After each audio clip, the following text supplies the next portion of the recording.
Still a bit groggy, are we? Don't worry. The sedative will wear off soon enough. Easy now. No need to hurry. Get your bearings and report to me upstairs.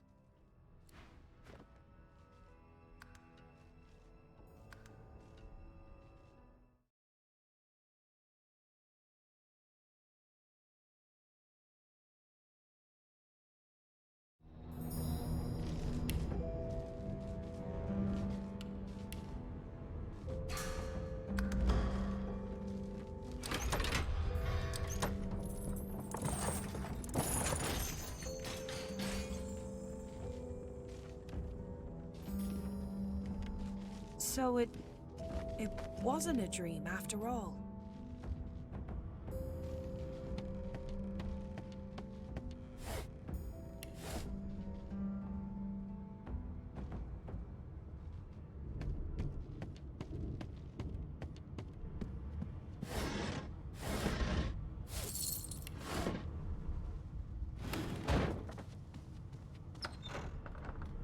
An animal sty?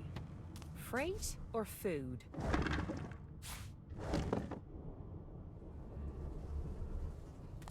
Shaking her fluffy coat, the sheep eyes you balefully, her rectangular eyes like letterboxes to the void. With one sharp hoof, she kicks you right in the shin.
The Magister Guard snorts and sniffles as he sleeps. You're almost impressed that one man can make such a phlegmy racket.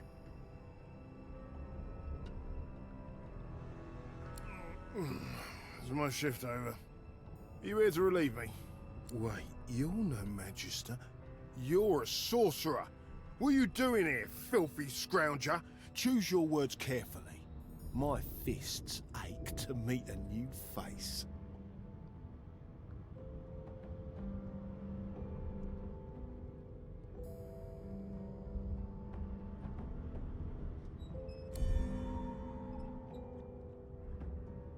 A clever story.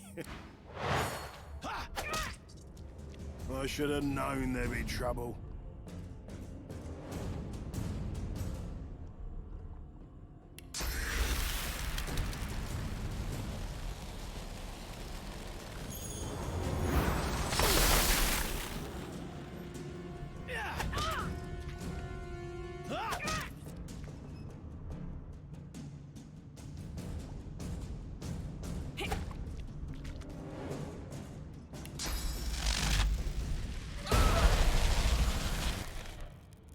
So much for a peaceful stroll.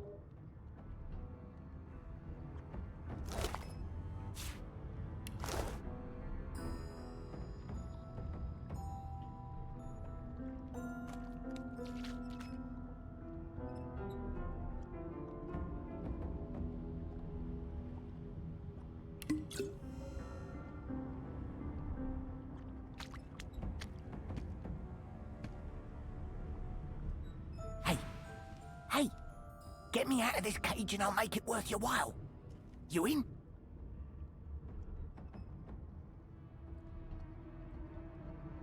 Set me free, and I'll set you free. A fair trade, I should think.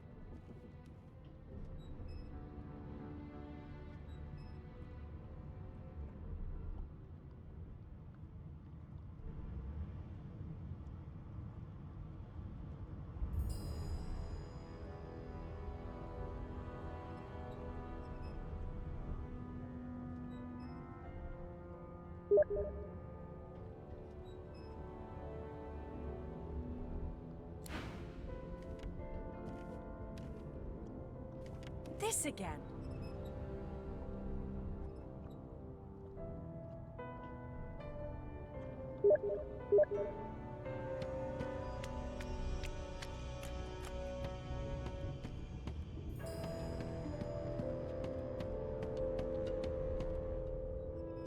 Not the most elegant solution, was it?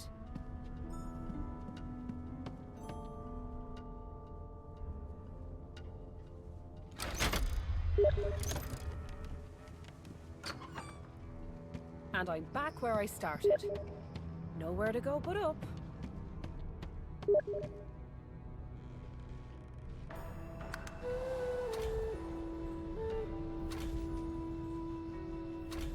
No known associates.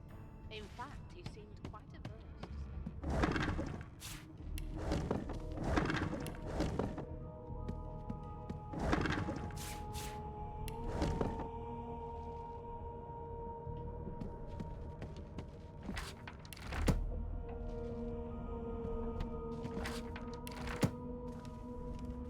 What a well of knowledge this tome is. Dallas is such a dear lending it to me. There you are. Not too tight, I hope. The collar, I mean. Oh, not to worry. Every dog has to get used to its leash. In the meantime, your next stop will be Magister William. All passengers have to be registered in the ship's manifest, and he's the chap in charge of the logs. You'll find him on the other side of this deck, in the officers' quarters.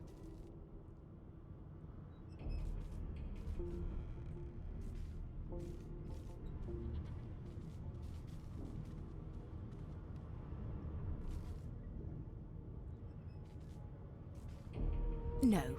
You're alive, and you're having a conversation. You are on a ship, of course, but luckily for us both, we're merely sailing the plain old sea. Index fingers pressed to her lips, she pauses a moment to give you a scrutinizing gander. My word, you do seem a bit befuddled, don't you? Perhaps I was a bit too generous with that sedative. Oh, well, I'm sure you'll soon gather your wits. Most likely. Eventually. In the meantime, all you need to know is that we're en route to Fort Joy. A new life awaits, And if you're a particularly good girl, perhaps a cure as well. An end to sauce. For good. She frowns and peers at you closely, resting the back of one hand on your forehead and taking your pulse with the other. Delusions such as these are rare but not unheard of. I recommend a cup of mulled wine and another night's sleep. Just take it easy. In fact, he seemed quite averse to spending time like this. Good gods! There's been a murder here.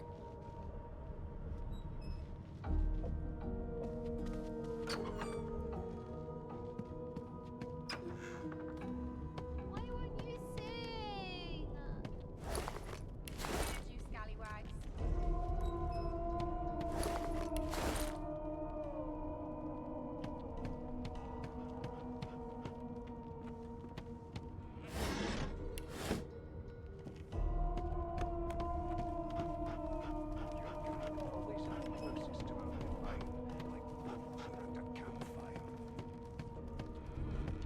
You've got this wolf on a leash now.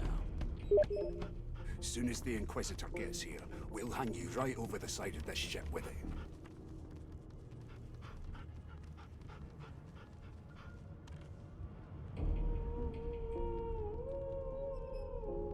It was one of them.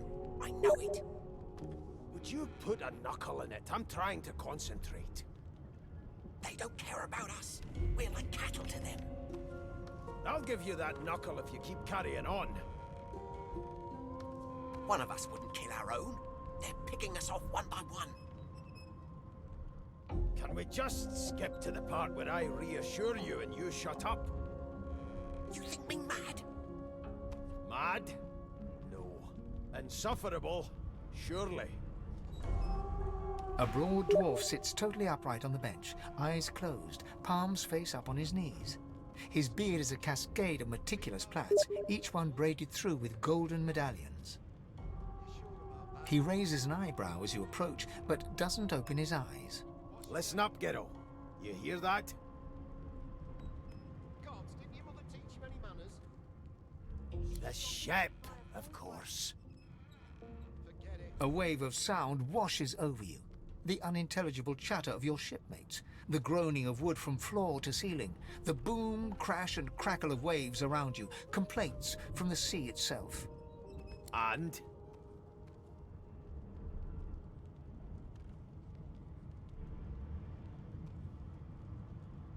The fellow cocks his ear, listening. That isn't anger. It's He cocks his ear to the other side, then smiles. anticipation. She senses something. I'd hold on to my breeches if I were you, mate. That's all you hear, though. Listen close. As soon as the Inquisitor gets here... Well, we'll well. hang you right over What have we here? A fresh face in this stale hell. Let's size you up, shall we? See if you'll do. The lizard looks you up and down, like a farmer would a fetching horse. All of a sudden, he grips you firmly by the chin, with the intent of inspecting your teeth. I'm trying to concentrate. They don't care about us. I'm inspecting your teeth, in case that wasn't spectacularly obvious. There's some discoloration, but I've seen worse. After all, one can't expect to find prime merchandise on a squalid little ship like this. Now then, to business. You will answer me 3 questions. The first one is this. Can you cook? What are you trying to hear anyway? Oh, goodness, no. And don't even mention the demon's testes that are turnips. On to the second question. Can you knit, weave? In short, tailor? Yes, I can tell from your vagabond chic, a bag is as good as a shirt kind of style. I shouldn't be getting my hopes up. On then to my final query. Have you the ability to administer the upkeep of one's personal appearance? The delicate art of cosmetics is what I'm after. Well, you've got this wolf. Just as I thought. That explains what's besieging my nostrils. the Inquisitor gets here. We'll hang So, 3 questions asked, 3 questions answered. Let's evaluate, shall we? As per your own testimony, you have the taste buds of a dung beetle, the fashion sense of a monkey in a clown suit, and your personal hygiene reminds one of a carcass rotting in the sun. That won't do at all, see? I'm sad to say I must deny you the opportunity to be my slave. Ever so sorry. Can we just skip to the part where I reassure you and you shut up? You think me mad? Lad? My slave, of course. Oh, but I see. Yes, I suppose it must take some time for the full extent of my disheartening refusal to sink in. Still, hone your skills, and one day you may just qualify for a position in a lesser household than mine. You keep dreaming, you hear? Your kind always hung closest to our divine, like wolves around a campfire. A scruffy man lounges against the wall with scarred arms folded. A sly smile playing on his face, he stares across at the Magister guarding him. Noticing you, he straightens and beckons for you to come closer. Watch your back, new fish. There's a murderer on board, and I'd bet 3 months' pay it's this tramp Ifan. Rolling his eyes at the Magister's warning, the man named Ifan beckons again. He leans in and adjusts your collar with a sharp tug, balancing its weight so it no longer presses unpleasantly on your neck. He winks. Pinches less that way, right?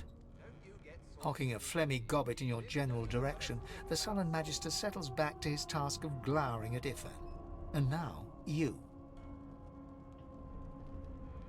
We used to know each other, more's the pity.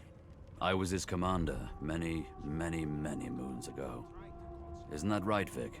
Standing far back from Ifan, the tight-faced Magister draws one finger across his throat in an elaborate fashion, but says nothing.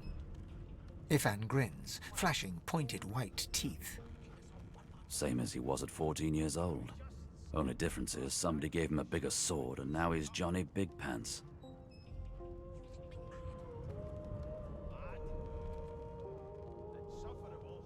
Long story. Maybe I'll tell you about it in the Joy. Away from interested parties. No. The dead man, Finn, is it? I'd no business with him. Wouldn't put a man down without good reason. He glances over at Magister Victor, who's staring back at him with pointed intensity. Damn shame sheer annoyance isn't reason enough. Ifan performs an elaborate pantomime of keeping quiet, one finger in front of his lips as he leans back against the wall. I'll give you that knuckle if you keep carrying on. One of us wouldn't kill our own. They're picking us off one by one. Here's the register, ma'am. Good, good. Magister Williams has just about done with the last passenger. You faring okay so far? Trust me, with Bishop Alexander in charge, things will get a lot better from here on out. He's God-woken, you know. You head on in now. Williams will get you sorted fast. Keep those bolts trained on her, and if she tries to run, shoot to kill. You seem on edge, officer. Standing at the center of the room, you spot a sorcerer haughtily eyeing a pair of nervous-looking Magisters. They keep their crossbow trained upon her as she's being interrogated by an officer. So you admit it then? You murdered that poor fella? Yes, I did. But of course, that was only the beginning. She turns her head and looks you straight in the eye. There are others whose lives must end. Good God, the woman's mad. You there, sorcerer, go and fetch Magister Siwan. We need to do more than collar this maniac. We need to shackle her, hands and feet.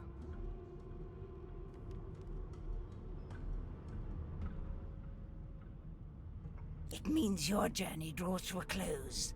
Do stick around for its finale, though, because... She reaches for her collar and simply removes it. I'm just about to create a scene. Subdue her, men, quickly! If she casts source, the Voidwoken will come. They'll end us all. She smiles with wicked satisfaction. Precisely.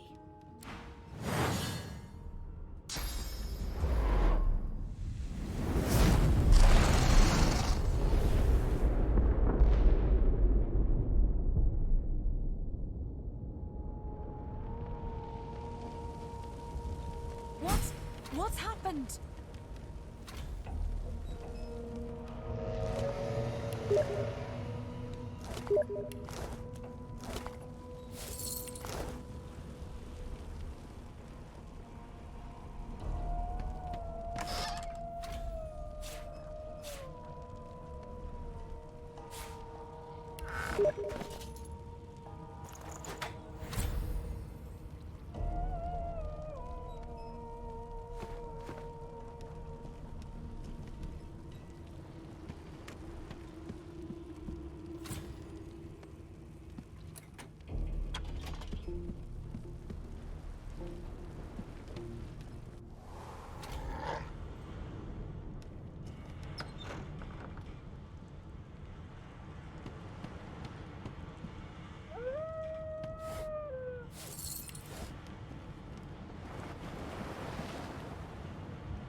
Not long before this thing snaps into splinters.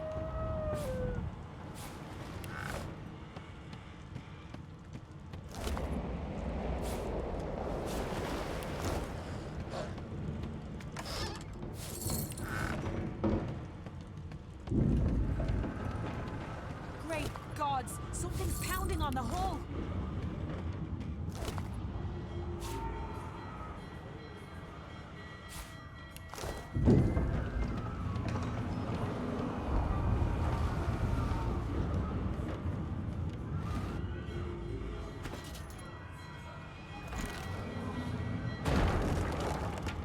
Damn! That doesn't bode well. Onwards and upwards. You pass through the door and are suddenly face to face with an undead. His skull is bizarrely angular, and a glorious jewel sits in the middle of his forehead. The skeleton is quickly leafing through a volume of Cranley Hubert's famous encyclopedia, muttering to himself. No, no, no! What damn fools record knowledge on a pulped tree? It catches fire, it turns into must when wet, it cannot even resist acid! No wonder they're so bloody ignorant. The skeleton looks up and notices you for the first time. Oh. Yes? Shouldn't you be running or screaming or some such? The skeleton groans and looks back to his book, frantically flipping from page to page. I know your god did not gift you with much, but kindly used the little you were given. Do you look at me and think, why yes, there is someone with organs enough to drown? Trifling matters like water and poison do not concern me.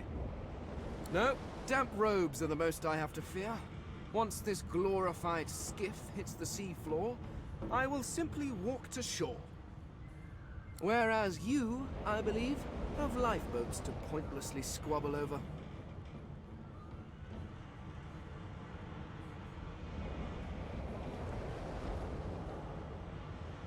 The skeleton holds up his book in one quick, frustrated movement. I am trying to discover if there is anyone worth saving. And I will be damned if I let the lives of some mayflies get in my way. Go on, go. Swim or drown or do whatever takes your fancy. I have a book to read.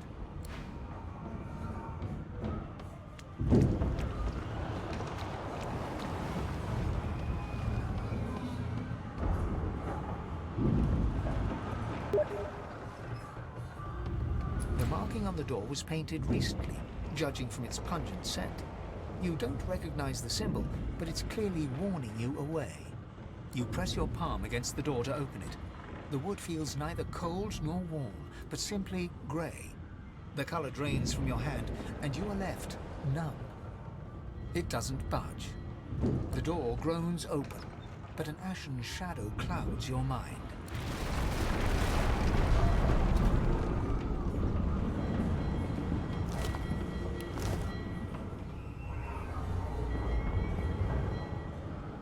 Death fog. I need to get out of here, now.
Children and dwarfs first, as my little stories say.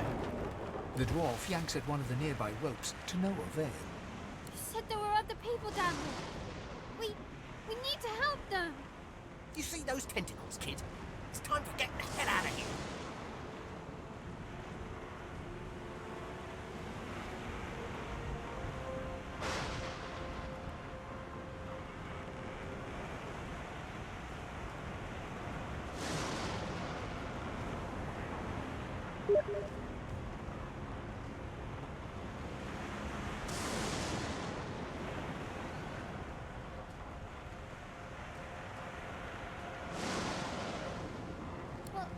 But wait!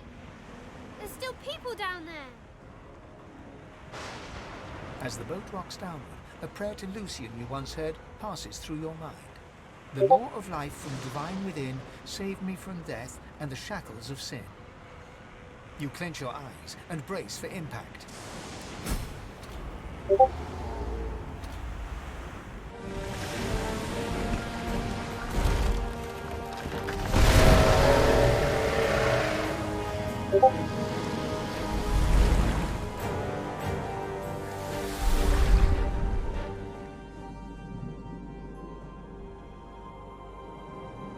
I have plans for you, child. Rise.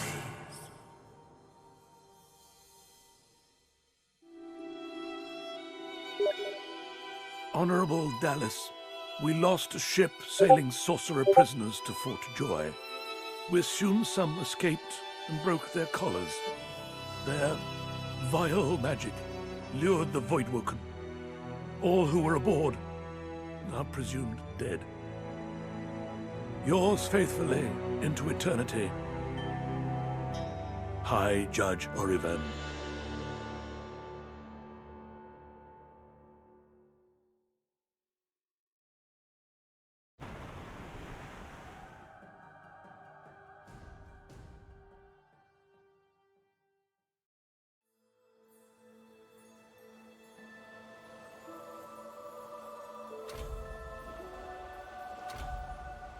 Those Voidwoken made short, bloody work of the ship.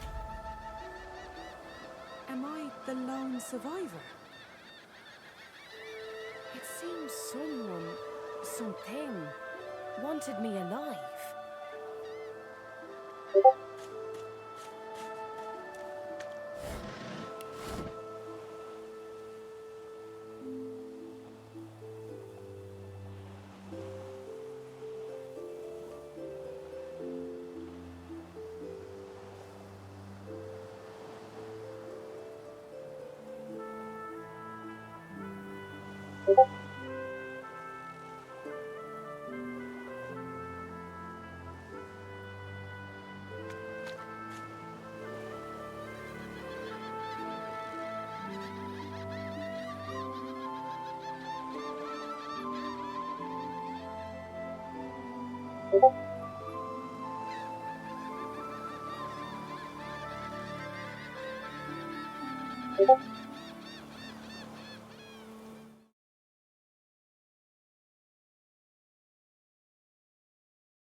I thought the Order would get rid of any trace of the old Source King.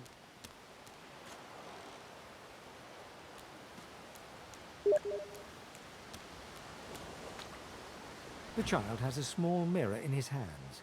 He holds it up at angles, inspecting his eyes, his chin, the crown of his head. He spots you, and his arms snap to his sides. I'm not supposed to talk to strangers. Why?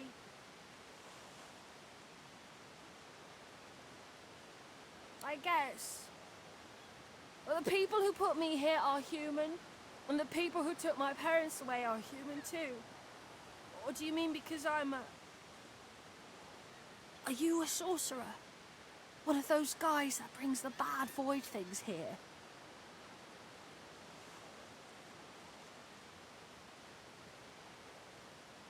The child looks at you straight on, unafraid, searching your face. He lifts his mirror to his nose, closes one eye, and looks at himself again. I don't see any source on you or me. I guess they're wrong or crazy. No one cares where I go. They know I can't leave the island. It's nicer out here than inside anyway. They're gone now. The Magisters took them already. I guess now they're cured.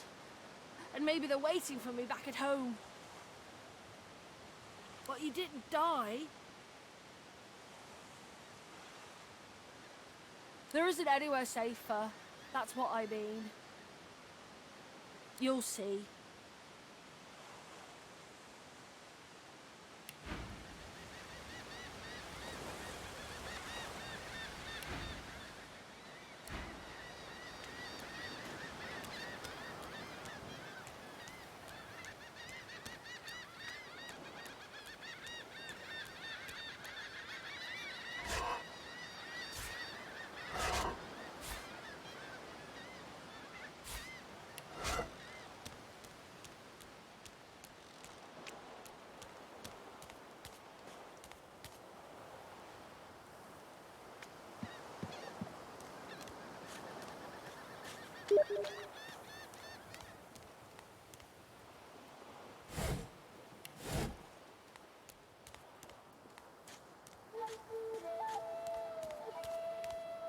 Woken. Those are the same beasts that sank our ship. Damn, they've made it to shore.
Bloody collars were supposed to keep those things at bay.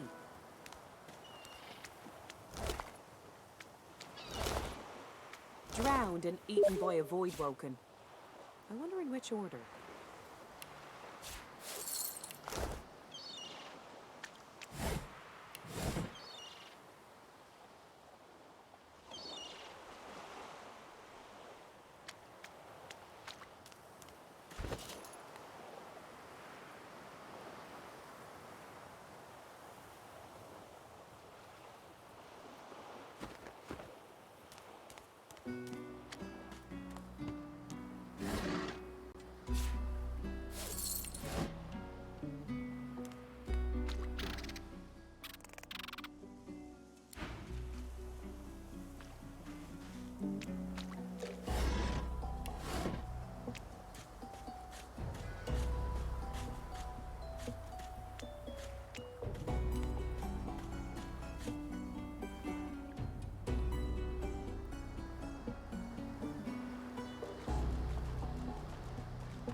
You spot a strange lizard gazing over the water with a steady, malcontent stare. His skin is of a bright, blood-red color. Could he be... Yes, you recognize him from the ship. It would seem you're not the only one who survived the tentacles of the deep.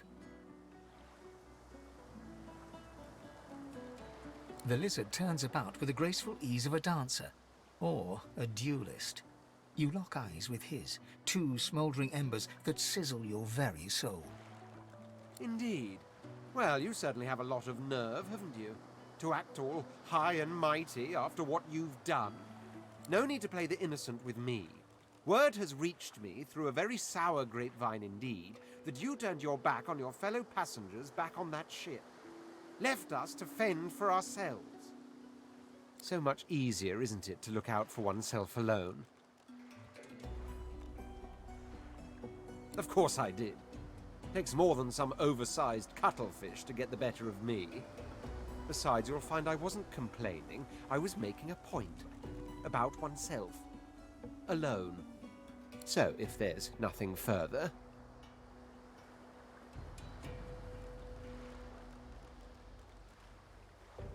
Out of the mouths of babes. A couple of children survive the ordeal with their tattletale tongues in perfect working order. He watches you depart without a word, then turns back to face the sea.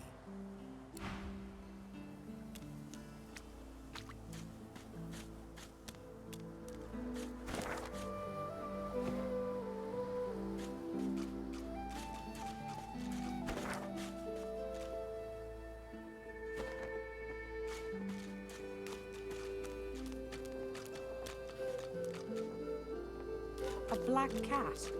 Some would see this as an omen. The cat's eyes are clouded and grey, but it stares at you with acute intensity. Its eyes clear, and it shakes its head, confused.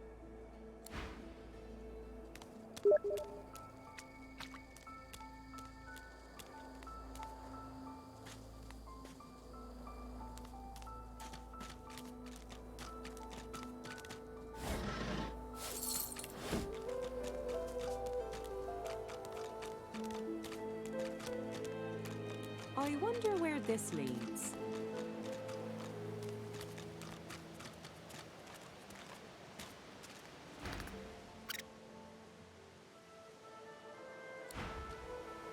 As the alcove opens up, you see the same skeleton that you met on the boat before it sank. He's leaning over a corpse, prodding and pulling at the skin of its face. Bugger. How on earth am I supposed to... Oh. Perhaps... Skeletal fingers reach down and grip the skin of the dead man's face, pulling sharply upwards. After a few more tugs at the man's cheeks, the skeleton relents, letting the head drop to the ground with a damp thud. Damnation. That stuck fast. I wonder, does the beard act as some form of anchor? Ah! No! Stay back! Don't... Oh, it's you. I must admit I'm surprised. Perhaps you're more buoyant than I suspected.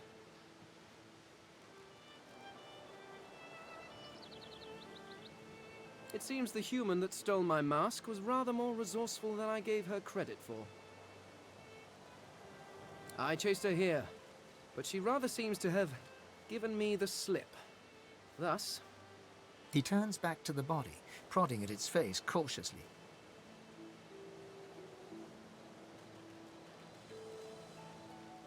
Why, its face, of course. What other use would I have for some rotting corpse? A face that seems rather stubbornly attached to his skull. I would normally employ a tool to delicately but viciously rip the face from the body. I could then craft a mask to hide my bone. But as I lack such a tool... The skeleton grabs the corpse by the cheeks and pulls hard, grunting in frustration as the body's skin holds firm.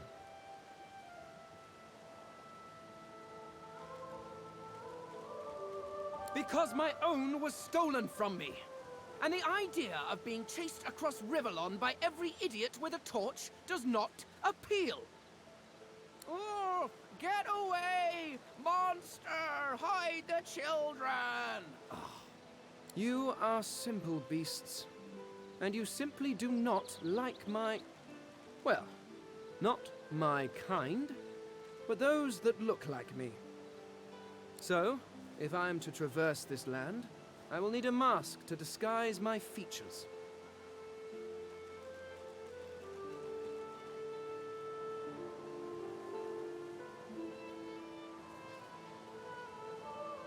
Oh, don't be ridiculous.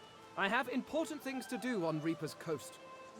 I cannot simply sit about waiting for the rest of you to die so I may continue my business in peace.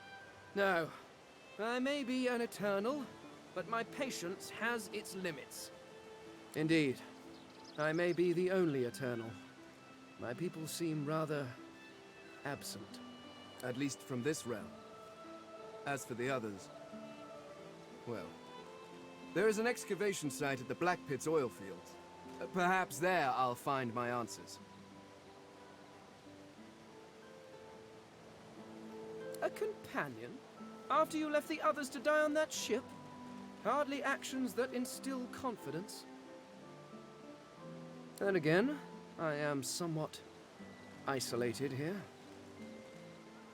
I suppose, circumstances being what they are, it could be advantageous. You seem more at ease in this world than I. A guide would certainly be useful. Excellent. While we are conversing, perhaps you notice that I am rather skilled in, well, all things. Of course, the arcane arts are my little speciality, but being a brilliant wizard does not mean I cannot handle blade or bow. So, which do you require for this enterprise of yours?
I could do that with one hand behind my spine. Now, shall we get... Splendid. Very well. Let's be off.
You hear a small whimpering sound from behind a basket. You peer behind it and find a small human child holding her knees and trembling. The child quiets and seems comforted by your presence. She looks up at you with curious eyes.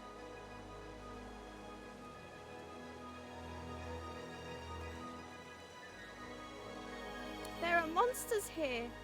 Lizard ones and real ones. It's really scary. And I miss my ma and pa. Master was a lizard. She sent us here. Me, ma and pa. She was not a nice lady. Lizards aren't nice ladies. It's their fault I'll never see ma and pa again.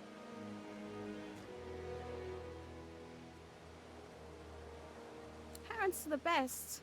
They take care of you and make sure nothing can hurt you. And when they leave, you're all alone.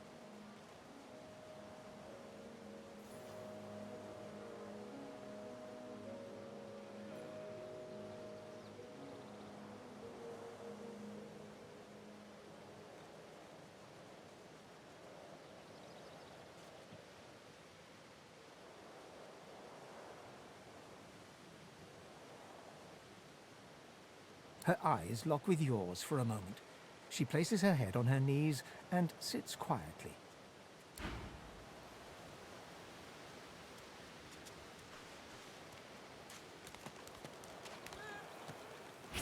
Go! Get out! You are not welcome here. Go, she-pig!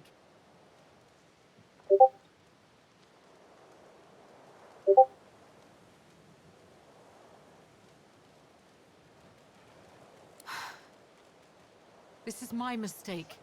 You are no pig. I am no bull. Please, just leave us.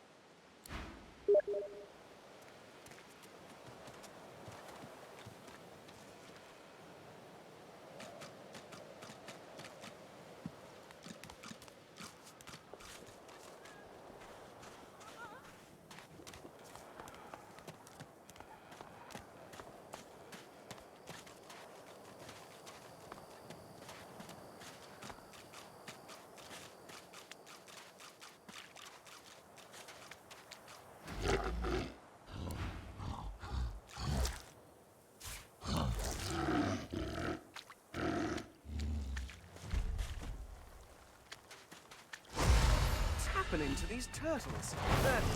They're transforming.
Swallowed too much seawater by the looks of him.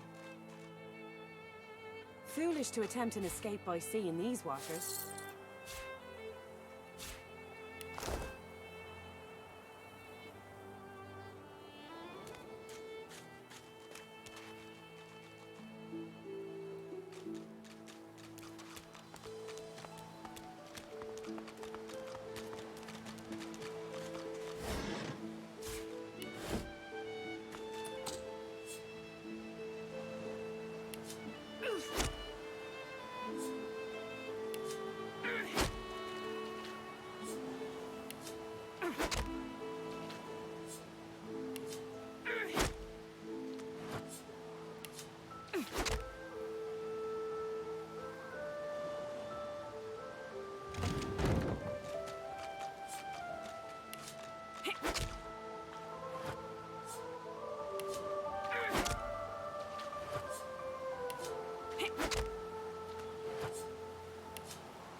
What's this?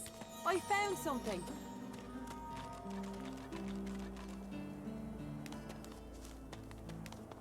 I need a shovel.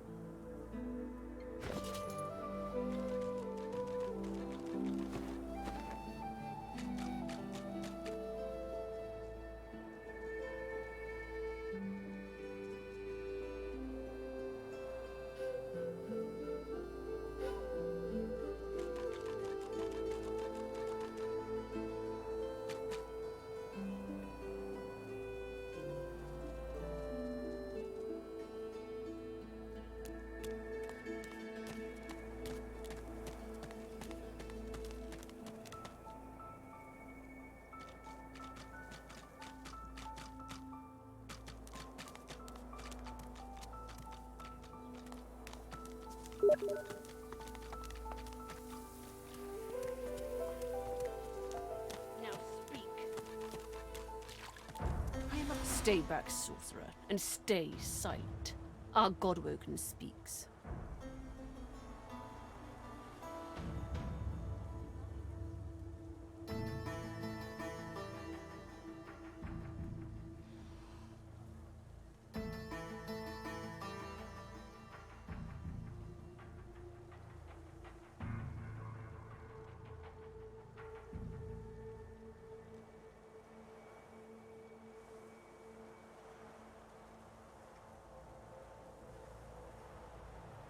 We know you've been helping sorcerers escape, Atusa.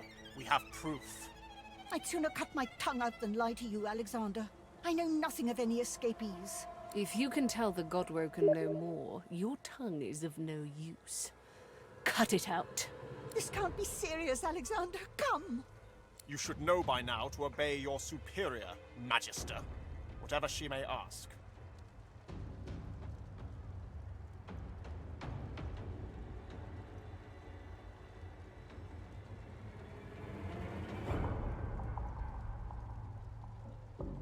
Stay silent, you! Atusa pinches the tip of her tongue with 2 fingers and brings her dagger to its root. Her eyes squeeze shut. Drops of blood form against the dagger's edge and quickly fall to the ground. She groans. Stop! My father, may his soul rest in peace, would be disappointed in you, Atusa. To think you would lie to his only son, your bishop, and your friend these many years. The fate of our realm hangs in the balance. If you will not help us save it, then you will help the Void destroy it. Dallas? Yes, Your Holiness? I believe we're done here.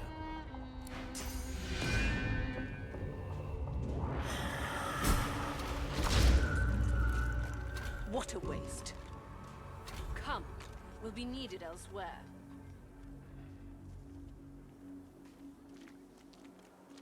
The Lizard Magister, or what's left of her, lies in a puddle of gore. These creatures are so prone to violence. Naturally, the weaker specimens suffer.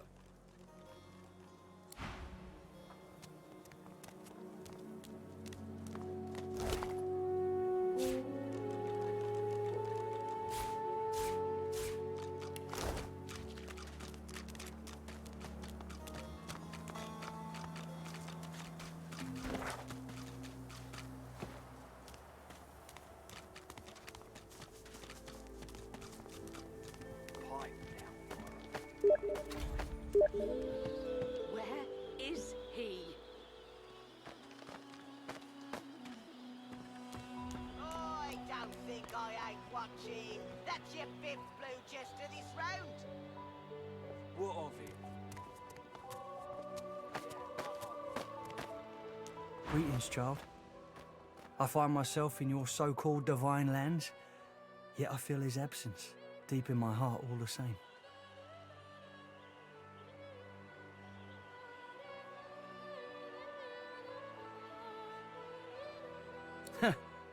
You may feel like an inmate here, but you and your captors are the same stuff, in race and customs, if not heart. You'll see what a difference that can make.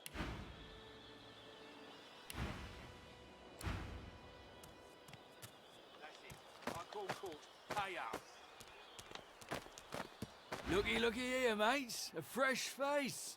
We love fresh faces, don't we? Oh, yes, we do. Why don't you join us in a round of cards? First hands on the house. No problem, Freshie. In that case, enjoy your stay. But I'll be needing to collect your interment fee first, of course. I'm sure the Reds told you. No one gets along without paying the interment fee.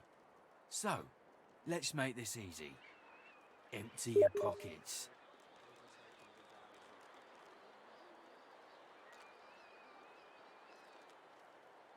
With pleasure.